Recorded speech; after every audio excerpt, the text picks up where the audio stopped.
Hi guys, good morning. आप लोग कैसे? खुश रहिए, मस्त रहिए, एंजॉय करिए। तो सुबह हो चुका है, मॉर्निंग का टाइम है और मैं झाड़ू पोछा भी हो चुका है, नहा धो चुकी हूँ और बस मैंने पूजा वूजा कर ली। और यहाँ जो कपड़े मैंने मशीन में डाले थे वो मैं डाल दे रही हूँ सूखने के लिए। और जो कपड़े कल के रखे हुए हैं उनको मैं बाद में फ़ोल्ड करूँगी। पहले मैं अभी ये सारा थोड़ा जो कपड़े वगैरह निकाल के फैला दूँगी, थोड़ा कपड़े खंगालने के लिए उनको खंगाल के फैला दूँगी, क्योंकि अभी परी को भी आज परी का पेपर है तो परी को जाना है पेपर देने। तो वो परी बोल रही थी मम्मी मेरे लिए नमकीन सिवई बना देना नाश्ते में, तो मैंने कहा वही बना दूंगी। तो फटाफट मैं यहाँ कपड़े धुल ले रही हूँ, बस परी के लिए तैयार करने जा रही हूँ सिवई। अभी मैंने चाय भी नहीं पी है, मैंने कहा पहले ये काम निपटा लूँ उसके बाद चाय वगैरह बनाऊँगी, इकट्ठा मतलब किचन में जाऊँगी। तो गाइस अब मैं जा रही हूँ किचन में। और बउआ की तबीयत पहले से ठीक है, कल तो बहुत ख़राब हो गई थी तबीयत उसकी। कल पेपर भी था लेकिन अब पेपर भी अच्छा गया, खैर बउआ ठीक भी है। और यहाँ देखिए मैं पानी यानी से खैर दे रही हूँ वाइपर से, गाय सो जाता है दिन भर यही करते हुए, क्योंकि ज़रा भी पत्थर पे पानी रह जाता है तो फिसलने का डर रहता है। और यहाँ देखिए मैं कर रही हूँ फ्राई सिवई, तो थोड़ा फ्राई कर लेती हूँ तो सही रहता है। तो यहाँ मैं फटाफट फ्राई कर ले रही हूँ। यहाँ मैंने प्याज भी कट करके रख लिया है, धनिया और टमाटर भी कट करके रख लिए है, फटाफट बना के तैयार कर दूँगी। यहीं मैंने दूसरी साइड चाय बनने रख दे रही हूँ गैस। तो बस यहाँ चाय बनाऊँगी और सिवई बनाऊँगी और परी को दे दूँगी, बउआ मैं खा लूँगी। और फिर उसके बाद देखती हूँ क्या बनता है। वैसे इस टाइम बिल्कुल भी इच्छा नहीं कुछ ज़्यादा खाने की, तो वही हल्का फुल्का कुछ बना लूँगी। तो यहाँ मैं फटाफट तैयार कर ले रही हूँ सिवई।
तो गैस यहाँ मैंने परी को दे दिया है नाश्ता और यहाँ मैं पी रही हूँ चाय। मैंने नहीं किया था, बउआ परी ने खाई थी सिवई, मेरी इच्छा नहीं थी खाने की। और बस गैस अब परी चली गई है नहाने, बस वो आएगी कॉलेज की तैयार होगी तो बस उसकी चोटी वगैरह करना है।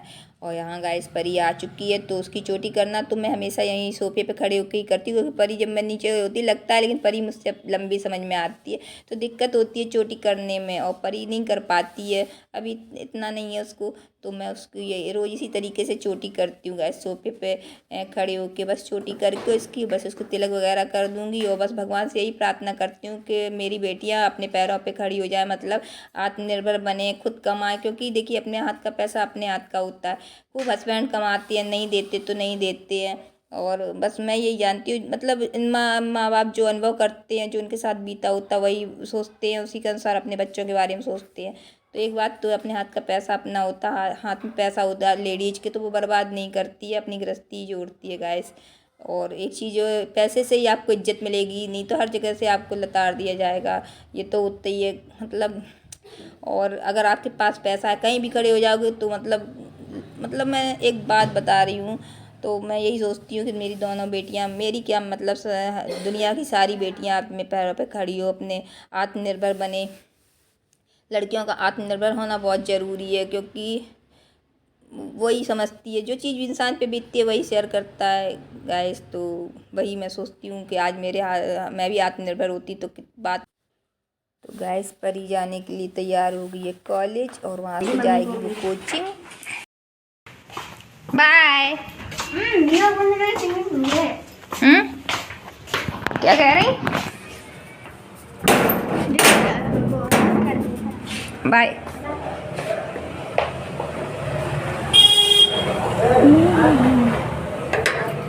आराम से किनारे किनारे।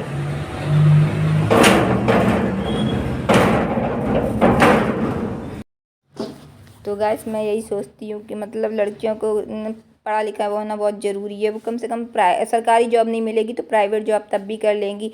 और मेरी कुछ फ्रेंड हैं गाइस, तो मतलब आज कुछ उनकी प्रॉब्लम है, तो कम से कम आज ये तो है कि किसी के ऊपर आश्रित नहीं, अपने कमा रही हैं। किस्मत की बातें नहीं लगी उनकी सरकारी जॉब, लेकिन प्राइवेट कर रही है, अपने अपने बच्चों को पाल रही है, कम से कम किसी के आगे हाथ तो नहीं फैला रही हैं।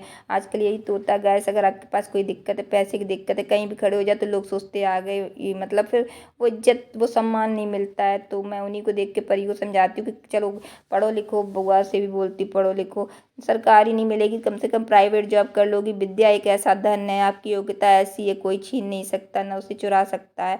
और लड़कियों का तो आत्मनिर्भर होना बहुत ज़रूरी है। ज़रूरी थोड़ी है कि शादी के बाद आपके हस्बैंड जॉब करते हो लेकिन आपके हाथ में इतना पैसा हो, अपनी कम से कम अपने अरमान, अपनी खुशियाँ, अपनी इच्छाएं तो पूरी कर लोगी, ये तो बहुत ज़रूरी है। तो बस मैं यही चाहती हूँ दुनिया की हर लड़की आत्मनिर्भर बने। मतलब मैं अपनी बेटियों के लिए नहीं सोचती हूँ, हर एक बेटी के लिए यही सोचती हूँ गाइस। और यहाँ देखिए मैं कर रही हूँ प्रेस, परी के डैडी चले गए हैं तो वही उनके 2-3 कपड़े रह गए थे, तो यहाँ प्रेस मेरी ख़राब हो गई है, मतलब उसके तार ढीला हो गया, तो वही परी के डैडी से बोला था कि थोड़ा ठीक करवा लो, लेकिन उन्होंने इतना गौर नहीं किया, चले गए। तो वही देखिए इस तरीके से रखना पड़ता है, बंद हो जाती है, बहुत मुश्किल से प्रेस होती है गैस। तो अब मैं प्रेस करूँगी, उसके बाद बनाऊँगी मैं दाल चावल और रोटी वगैरह नहीं बनाऊंगी। बस हम लोगों का ज़्यादा कुछ खाने का मन नहीं है। तो यहाँ देखिए दाल बन चुकी है, उसको मैंने फ्राई कर लिया। अब मैं जा रही हूँ, मैं और बउआ जा रहे हैं खाना खाने के लिए गाइस। तो चलिए गाइस, अब मैं यहीं अपने ब्लॉग का एंड करती हूँ, मिलती हूँ आप लोगों से नेक्स्ट ब्लॉग में। अगर आज का ये ब्लॉग किसी भी रीजन में अच्छा लगे तो प्लीज़ मेरे चैनल को सब्सक्राइब करिए, लाइक करिए, कमेंट करिए, ज़्यादा से ज़्यादा शेयर करिए और अपनी बेटियों को आत्मनिर्भर बनाइए।